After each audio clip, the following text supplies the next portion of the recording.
संसाधनों का आयोजन एवं संरक्षण। तो यहाँ पे जो है हमें संसाधनों का आयोजन एवं जो उनका संरक्षण है उसके विषय में बताया गया है। मनुष्य की आवश्यकताएं अमर्यादित है जबकि प्राकृतिक संसाधन मर्यादित है। विगत 100 वर्षों में मनुष्य द्वारा विज्ञान और तकनीक के क्षेत्र में हुए असाधारण विकास और भयंकर जनसंख्या विस्फोट से संसाधन का उपयोग अत्यंत अधिक बढ़ गया है। तो यहाँ पे हमें बताया गया है कि मनुष्य की जो आवश्यकता है वे अमर्यादित है, असीमित है, जबकि प्राकृतिक संसाधन जो है वे मर्यादित और सीमित मात्रा में है। और विगत 100 वर्षों के द्वारा जो है मनुष्य के द्वारा विज्ञान और टेक्निक के क्षेत्र में यहाँ पे जो असाधारण विकास हुआ है तथा जो इतनी अधिक जनसंख्या है उसके कारण जो है संसाधनों का उपयोग अत्यंत अधिक बढ़ गया है। इस परिस्थिति के बारे में यदि गंभीरतापूर्वक विचार नहीं किया जाए तो भविष्य में इसके खराब परिणाम भुगतने पड़ेंगे। इसी कारण भविष्य की पीढ़ियों के लिए संसाधनों का संरक्षण करना हम सभी का कर्तव्य है। संसाधनों का संरक्षण करना अर्थात संसाधनों का विवेकपूर्ण उपयोग करना। तो यहाँ पे हमें बताया गया है कि इसका जो इतना अधिक उपयोग हो रहा है इस पर अगर यदि गंभीरतापूर्वक विचार न किया जाए तो इसका परिणाम जो है भविष्य में काफ़ी बुरा हो सकता है जो भुगतना पड़ेगा। और इस कारण जो है भविष्य की पीढ़ियों के लिए संसाधन का संरक्षण करना यह हम सभी का कर्तव्य है। और संसाधन का संरक्षण करना अर्थात कि संसाधनों का विवेकपूर्ण उपयोग करना, जितनी आवश्यकता हो उतनी मात्रा में ही करना। संरक्षण शब्द का सीधा संबंध संसाधनों की कमी से जुड़ा है। वर्तमान समय में जिस तरह दोहन हो रहा है उसी तरह संसाधनों का अविवेकपूर्ण दोहन और उपयोग होता रहा है तो विकास और वर्तमान जीवन स्तर बनाए रखना लगभग स्वप्नवत हो जाएगा। उसके लिए विवेकपूर्ण उपयोग, संरक्षण और पुनः उपयोग जैसी बातें इसमें समाविष्ट है। जब किसी वृक्ष या जीव के अस्तित्व पर संकट हो तब उसके लिए आयोजित व्यवस्थापन को उसका संरक्षण कहते हैं। तो यहाँ पे हमें बताया गया है कि संरक्षण शब्द का सीधा अर्थ जो है सीधा संबंध यहाँ पे संसाधनों की कमी से जुड़ा हुआ है। तो वर्तमान समय में जिस तरह से इनका उपयोग हो रहा है उसी तरह जो है संसाधनों का अविवेकपूर्ण दोहन भी उपयोग होता रहा है तो विकास और वर्तमान जीवन स्तर को बनाए रखना यह लगभग अब स्वप्नवत हो जाएगा।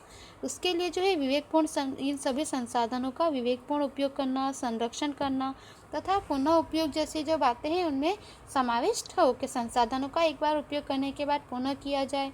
इस तरह से जब किसी वृक्ष या जीव के अस्तित्व पर संकट हो तब उसके लिए जो आयोजित व्यवस्थापन होता है उसको हम संरक्षण कहते हैं।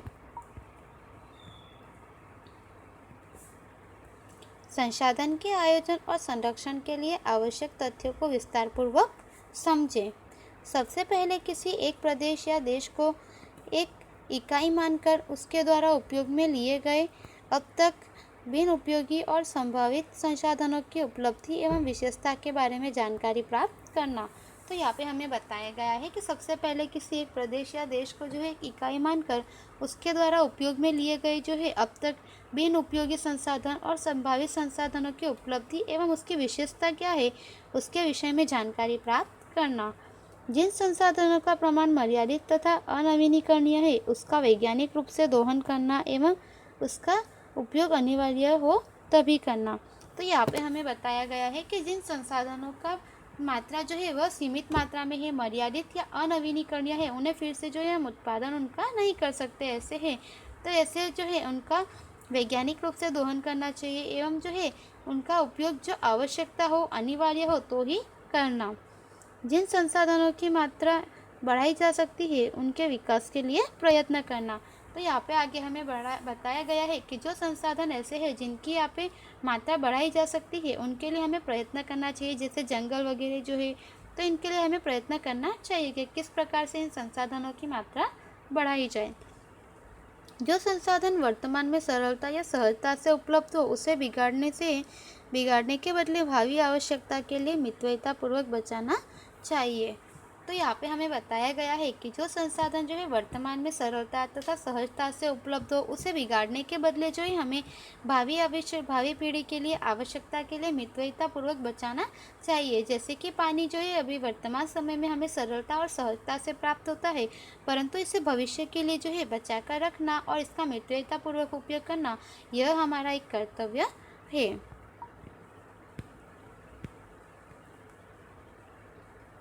मर्यादित मात्रा में उपलब्ध संसाधन बनाए रखना तथा तकनीकी विकास द्वारा उसे वैकल्पिक स्रोतों की खोज लंबे समय अंतराल पर फायदेमंद है। तो यहाँ पे हमें बताया गया है कि मर्यादित समय में जो उपलब्ध होने वाले संसाधन बनाए रखना तथा तकनीकी विकास के द्वारा जो है उनके वैकल्पिक स्रोत जो है कि उसके बदले में जो है कौन सी यहाँ पे संसाधन का उपयोग की जाए, ऐसे वैकल्पिक स्रोतों की खोज करना यह लंबे समय अंतराल के लिए फायदेमंद है।